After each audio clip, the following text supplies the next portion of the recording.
اعوذ باللہ من الشیطان الرجیم، بسم اللہ الرحمن الرحیم۔ آج میں پڑھ رہی تھی وحی کا بیان کہ جب ہمارے پیارے نبی حضرت محمد صلی اللہ علیہ وسلم پر پہلی وحی کا نزول ہوا، مجھے بہت اچھا لگا۔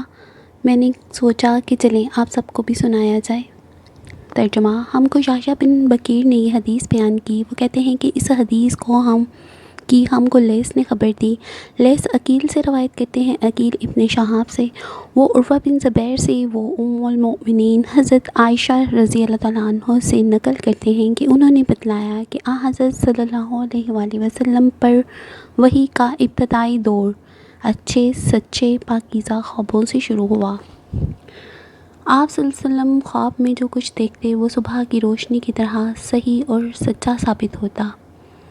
پھر من جانب قدرت آپ تنہائی پسند ہو گئے۔ آپ صلی اللہ علیہ وسلم نے غار حرا میں خلوت نشینی اختیار فرمائی اور کئی دن اور رات وہاں مسلسل عبادت اور یاد الہی و ذکر و فکر میں مشغول رہتے۔ جب تک گھر آنے کو دل نہ چاہتا تو شاہ ہمراہ لیے وہاں رہتے۔ تو شاہ ختم ہونے پر ہی اہلیہ محترمہ حضرت خدیجہ رضی اللہ تعالیٰ عنہ کے پاس تشریف لاتے اور کچھ تو شاہ ہمراہ لے کر پھر وہاں جا کر خلوت گزیں ہو جاتے۔ یہی طریقہ جاری رہا یہاں تک کہ آپ پر حق منکشف ہو گیا اور آپ غار حرا ہی میں قیام پذیر تھے کہ اچانک حضرت جبرائیل علیہ السلام آپ کے پاس حاضر ہوئے اور کہنے لگے کہ اے محمد صلی اللہ علیہ وسلم پڑھو۔ آپ فرماتے ہیں کہ میں نے کہا کہ میں پڑھنا نہیں جانتا۔ آپ صلی اللہ علیہ وسلم فرماتے ہیں کہ فرشتے نے مجھے پکڑ کر اتنے زور سے بھینچا کہ میری اپنی طاقت جواب دے گئی، پھر مجھے چھوڑ کر کہا کہ پڑھو۔ میں نے پھر وہی جواب دیا کہ میں پڑھا ہوا نہیں ہوں۔ اس فرشتے نے مجھ کو نہایت ہی زور سے بھینچا کہ مجھے کو سخت تکلیف محسوس ہوئی، پھر اس نے کہا کہ پڑھ۔ میں نے کہا کہ میں پڑھا ہوا نہیں ہوں۔ فرشتے نے تیسری بار مجھ کو پکڑا اور تیسری مرتبہ پھر مجھ کو بھینچا، پھر مجھے چھوڑ دیا اور کہنے لگے پڑھو اپنے رب کے نام کی مدد سے جس نے پیدا کیا اور انسان کو خون کی پھٹکی سے بنایا۔ پڑھو اور آپ کا رب بہت ہی مہربانیاں کرنے والا ہے۔ بس یہ آیتیں آپ حضرت جبرائیل علیہ السلام سے سن کر اس حال میں غار حرا سے واپس ہوئے کہ آپ کا دل اس انوکھے واقعے سے کانپ رہا تھا۔ آپ حضرت خدیجہ رضی اللہ تعالیٰ عنہ کے ہاں تشریف لائے اور فرمایا کہ مجھے کمبل اڑا دو، مجھے کمبل اڑا دو۔ لوگوں نے آپ کو کمبل اڑا دیا۔ جب آپ کا ڈر جاتا رہا تو آپ نے اپنی زوجہ محترمہ حضرت خدیجہ رضی اللہ تعالیٰ عنہ کو تفصیل کے ساتھ یہ واقعہ سنایا اور فرمانے لگے کہ مجھ کو اپنی جان کا خوف ہو گیا ہے۔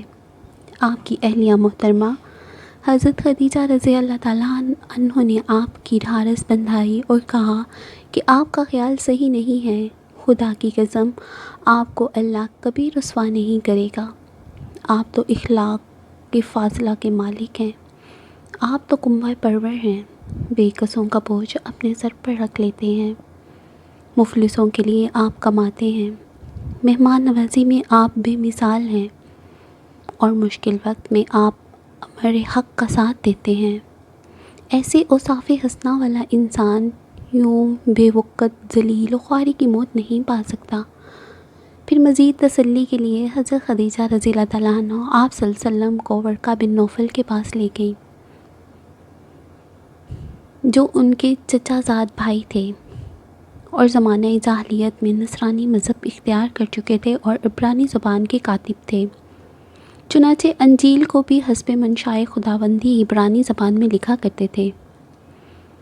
انجیل سریانی زبان میں نازل ہوئی تھی، پھر اس کا ترجمہ عبرانی زبان میں ہوا تھا۔ ورقہ اسی کو لکھتے تھے۔ وہ بہت بوڑھے ہو گئے تھے، یہاں تک کہ ان کی بینائی بھی رخصت ہو چکی تھی۔